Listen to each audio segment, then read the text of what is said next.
नमस्कार, मैं गौरव जोशी, श्रीमती मोहरी देवी तापड़िया गर्ल्स कॉलेज जसवंतगढ़ के इस YouTube चैनल पर आपका हार्दिक स्वागत करता हूं।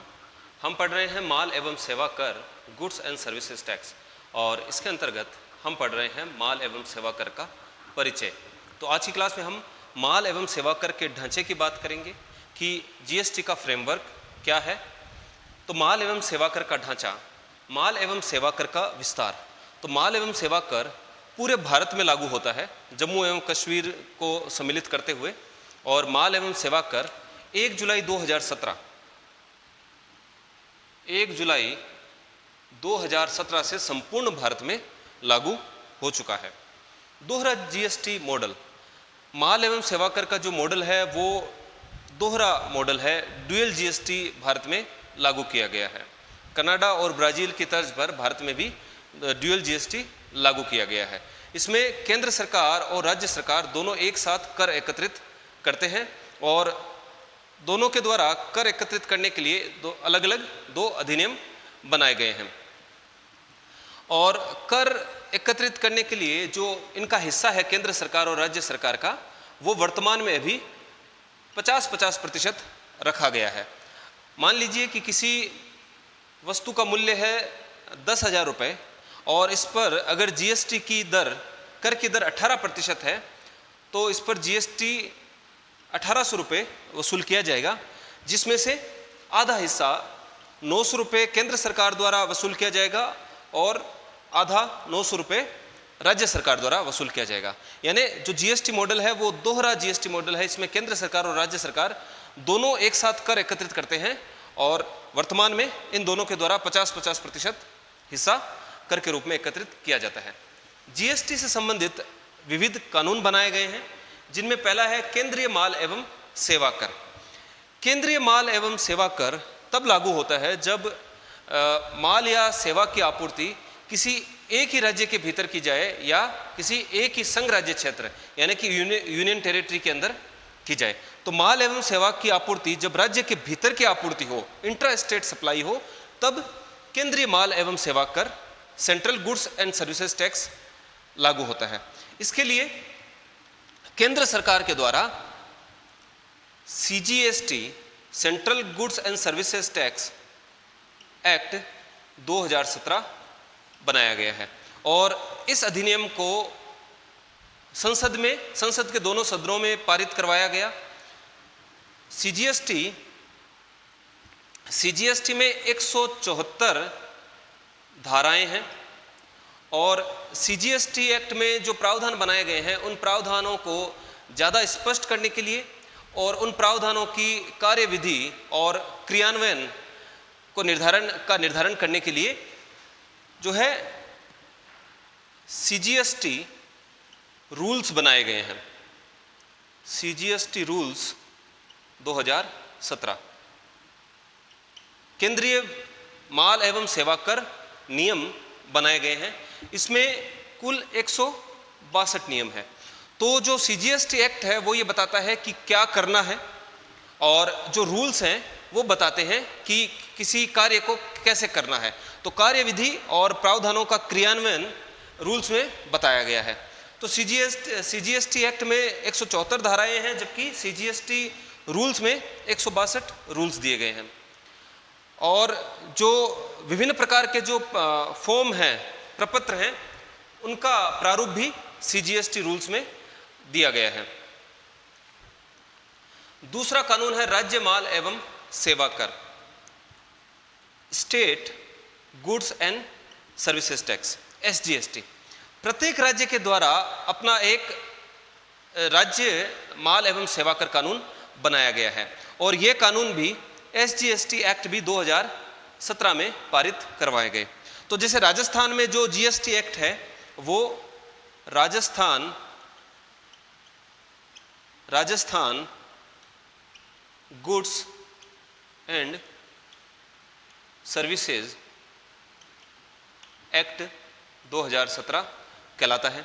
अगर मध्य प्रदेश का जो जीएसटी एक्ट है वो Madhya Pradesh goods and services act कहलाता है। तो प्रत्येक राज्य के द्वारा अपनी विधानसभा में यह एक्ट अधिनियम पारित करवाया गया। तो प्रत्येक राज्य के लिए अलग राज्य माल एवं सेवा कर कानून बनाया गया है। और इसके अंतर्गत जो माल एवं सेवा कर कानून है राज्यों ने जो बनाया है वह केंद्रीय माल एवं सेवा कर पर ही आधारित है। संघीय राज्य क्षेत्र माल एवं सेवा कर UTGST, union territory goods and services tax act 2017। UTGST संघीय राज्य क्षेत्र माल एवं सेवा कर अधिनियम केंद्र सरकार के द्वारा बनाया गया है और यह जो अधिनियम है यह संसद में पारित किया गया है। इस अधिनियम में 26 धाराएं हैं। इस अधिनियम में 26 धाराएं हैं और यह एसजीएसटी की तरह ही लागू होता है, लेकिन यूटीजीएसटी और एसजीएसटी दोनों एक साथ लागू नहीं किए जा सकते। जो संघ राज्य क्षेत्र हैं यानी कि जो यूनियन टेरिटरीज हैं, केंद्र शासित प्रदेश हैं, वहीं यह एक्ट लागू होता है। जैसे चंडीगढ़, अंडमान निकोबार द्वीप, लक्षद्वीप, दादरा एवं नागर हवेली, दमन एवं दीव, इस प्रकार से जो ये केंद्र शासित प्रदेश हैं, इन केंद्र शासित प्रदेशों पर संघीय राज्य क्षेत्र माल एवं सेवा कर अधिनियम 2017 लागू होता है। और जो यूटीजीएसटी है, union territory goods and services tax, यह एक्ट केंद्र सरकार के द्वारा संसद में पारित किया गया है और इन सभी केंद्र शासित प्रदेशों पर जो है यूटीजीएसटी एक्ट लागू होता है। और जब किसी माल या सेवा की आपूर्ति एक ही राज्य के भीतर की जाती है या एक ही संघ राज्य क्षेत्र के भीतर की जाती है, तब सीजीएसटी और एसजीएसटी या यूटीजीएसटी लागू होते हैं। एकीकृत माल एवं सेवा कर integrated goods and services tax act 2017 IGST, जब माल या सेवा या दोनों की आपूर्ति एक राज्य से दूसरे राज्य में की जाती है या फिर किसी एक संघ राज्य क्षेत्र से दूसरे संघ राज्य क्षेत्र में की जाती है, या माल या सेवा या दोनों का आपूर्तिकर्ता या प्राप्तकर्ता इन दोनों में से कोई एक किसी राज्य में हो और दूसरा किसी संघ राज्य क्षेत्र में हो, यानी माल या सेवा या दोनों की आपूर्ति एक राज्य से किसी संघ राज्य क्षेत्र में या किसी संघ राज्य क्षेत्र से किसी राज्य में की जाती है, तब एकीकृत माल एवं सेवा कर लागू होता है। और इसके लिए केंद्र सरकार ने आईजीएसटी एक्ट 2017 बनाया है। तो जब अंतर्राज्यीय आपूर्ति होती है तब एकीकृत माल एवं सेवा कर लागू होता है और एकीकृत माल एवं सेवा कर केंद्र सरकार के द्वारा वसूल किया जाता है। भारत से माल या सेवाओं का निर्यात किया जाए या भारत में माल या सेवाओं का आयात किया जाए, उन पर भी एकीकृत माल एवं सेवा कर लागू होता है। तो भारत में अगर वस्तुओं या सेवाओं का आयात किया जाता है तो कस्टम ड्यूटी यानी सीमा शुल्क के साथ साथ एकीकृत माल एवं सेवा कर भी लागू होता है। अगला है माल एवं सेवा कर राज्यों की क्षतिपूर्ति अधिनियम, goods and services tax compensation to state act. GST compensation to state act 2017। हमने बात की थी कि जो माल एवं सेवा कर है वो गंतव्य आधारित कर है, डेस्टिनेशन बेस्ड टैक्स है। उदाहरण के लिए अगर माल या सेवा की आपूर्ति महाराष्ट्र से राजस्थान में की जाती है तो ऐसी आपूर्ति अंतर्राज्यीय आपूर्ति मानी जाती है और अंतर्राज्यीय आपूर्ति पर यानी कि एक राज्य से दूसरे राज्य में आपूर्ति की जाती है तो उस पर आईजीएसटी लगाया जाता है, एकीकृत माल एवं सेवा कर लागू होता है और आईजीएसटी केंद्र सरकार के द्वारा वसूल किया जाता है। तो महाराष्ट्र से राजस्थान को अगर माल या सेवा की आपूर्ति की जाती है तो इस पर आईजीएसटी लगाया जाएगा और वो केंद्र सरकार के द्वारा वसूल किया जाएगा और उसमें से एक हिस्सा राजस्थान की सरकार को दिया जाएगा, क्योंकि माल एवं सेवा कर गंतव्य आधारित डेस्टिनेशन बेस्ड टैक्स है। तो जो उपभोक्ता राज्य है, जहां पर माल एवं सेवाओं की आपूर्ति की गई है, जिस स्थान पर, जिस राज्य को, वह राज्य कर वसूल करने का अधिकारी होता है। इसलिए आईजीएसटी में से एक हिस्सा राजस्थान सरकार को दिया जाएगा। जबकि पहले जब सीएसटी, सेंट्रल सेल्स टैक्स लगाया जाता था, उस समय जो उत्पादक राज्य है, यानी कि जहां से आपूर्ति की गई है जिस राज्य से, उस राज्य के द्वारा कर वसूल किया जाता था। तो इस प्रकार से जीएसटी लागू होने के बाद में जो उत्पादक राज्य है, आपूर्तिकर्ता राज्य है, उस राज्य को कर की हानि हुई है। तो कर की हानि की क्षतिपूर्ति करने के लिए एक अधिनियम बनाया गया है, माल एवं सेवा कर राज्यों की क्षतिपूर्ति अधिनियम। और इस अंतर्गत जीएसटी लागू होने के बाद में राज्यों को जो कर की हानि हो रही है, उस हानि की क्षतिपूर्ति 5 वर्षों तक की जाएगी। तो इस अधिनियम में 15 धाराएं हैं और इस अधिनियम में किस प्रकार से हानि की गणना की जाएगी और राज्यों को भुगतान करने का क्या तरीका रहेगा, इसके संबंध में प्रावधान बनाए गए हैं। आगम कर जमा, इनपुट टैक्स क्रेडिट। किसी व्यापारी के द्वारा माल या सेवाओं के क्रय के संबंध में जो कर का भुगतान किया जाता है, उस कर का लाभ या उस कर की जमा कर चुकाते समय ली जा सकती है। यानी कि इनपुट टैक्स का उपयोग आउटपुट टैक्स चुकाने के लिए किया जा सकता है। तो किसी व्यापारी को इनपुट कर के रूप में 3 प्रकार के कर चुकाने पड़ सकते हैं: आईजीएसटी, सीजीएसटी और एसजीएसटी। आईजीएसटी, सीजीएसटी या एसजीएसटी के रूप में कर चुकाया जाता है, तो इस कर का उपयोग वह आउटपुट टैक्स चुकाने के लिए कर सकता है। तो अगर आईजीएसटी की इनपुट कर जमा किसी व्यापारी के पास है, तो आईजीएसटी का उपयोग सबसे पहले आईजीएसटी आउटपुट टैक्स चुकाने में किया जाएगा। इसके बाद अगर कोई राशि शेष बचती है, तो उसका उपयोग सीजीएसटी, एसजीएसटी या यूटीजीएसटी का भुगतान करने के लिए किया जा सकता है, और किसी भी क्रम में किया जा सकता है। इसके लिए कोई क्रम निर्धारित नहीं किया गया है। तो आईजीएसटी के रूप में अगर इनपुट कर जमा है, तो सबसे पहले इसका भुगतान आईजीएसटी चुकाने के लिए किया जाएगा, और उसके बाद अगर राशि शेष बचती है तो सीजीएसटी, एसजीएसटी या यूटीजीएसटी का भुगतान करने के लिए किया जा सकता है। और आईजीएसटी का पूरा उपयोग किया जाना चाहिए। आईजीएसटी की कोई भी जमा शेष नहीं रहनी चाहिए। और जब आईजीएसटी की जमा का पूर्णतः उपयोग कर लिया जाएगा, उसके बाद में सीजीएसटी और एसजीएसटी की जमा का उपयोग किया जा सकता है।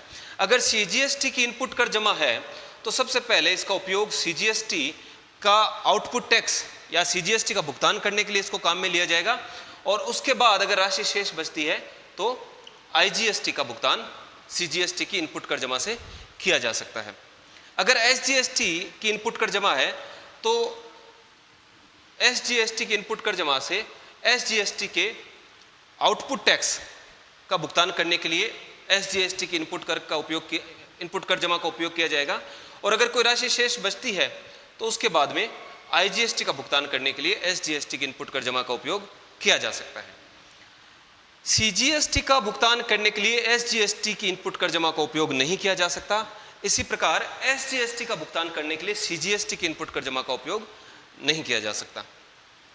अगला है माल एवं सेवाओं का वर्गीकरण। माल एवं सेवा कर कानून के अंतर्गत माल एवं सेवाओं का वर्गीकरण किया गया है। तो जो गुड्स हैं, वस्तुएं हैं, उनको एक कोड दिया गया है, उनके लिए कोड निर्धारित किया गया है, और इस कोड को HSN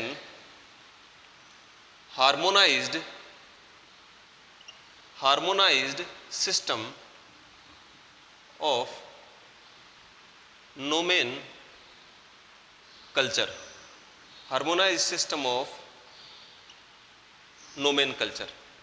तो एक HSN कोड दिया गया है प्रत्येक वस्तु को। क्या होता है कि अलग अलग राज्य हैं और अलग अलग वहाँ पर भाषाएं बोली जाती हैं, तो जो वस्तुएं हैं, उन वस्तुओं के अलग अलग नाम अलग अलग राज्यों में प्रचलित हैं।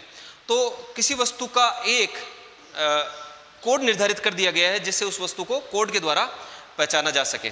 तो माल एवं सेवा कर कानून के अंतर्गत जो माल है, उसका HSN के अनुसार वर्गीकरण किया हुआ है। उनको एक कोड प्रदान किया गया है, और इस कोड में 8 डिजिट हैं। इस कोड में 8 डिजिट है। अगर माल की आपूर्ति भारत के अंदर की जाती है, भारत के भीतर माल की आपूर्ति की जाती है, तो HSN के 4 डिजिट का प्रयोग किया जाता है, और अगर भारत के बाहर माल का निर्यात किया जाता है तो 8 डिजिट का प्रयोग किया जाता है। अगर कोई आपूर्ति करता है और उसका टर्नओवर 1.5 करोड़ रुपए से कम है तो उसको HSN कोड उपयोग करने की आवश्यकता नहीं है, वो अपने कर बीजक में HSN कोड नहीं दर्शाएगा। अगर किसी आपूर्तिकर्ता का कुल आवर्त या बिक्री 1.5 करोड़ से ज़्यादा किंतु 5 करोड़ तक है, अगर किसी व्यापारी का आवर्त 1.5 करोड़ से ज़्यादा किंतु 5 करोड़ तक है तो उसके द्वारा HSN के 2 डिजिट का प्रयोग किया जाएगा अपने इनवॉइस में। और अगर किसी आपूर्तिकर्ता का आवर्त 5 करोड़ से अधिक है तो उसके द्वारा HSN के 4 डिजिट का प्रयोग किया जाएगा। वो HSN के 4 डिजिट इनवॉइस इशू करते समय इनवॉइस में दिखाएगा। इसी प्रकार सेवाओं का वर्गीकरण किया गया है। तो सेवाओं के लिए जो कोड निर्धारित किया गया है उसको SAC, सर्विसेज अकाउंटिंग कोड, सेवा लेखांकन कोड इसको कहा गया है।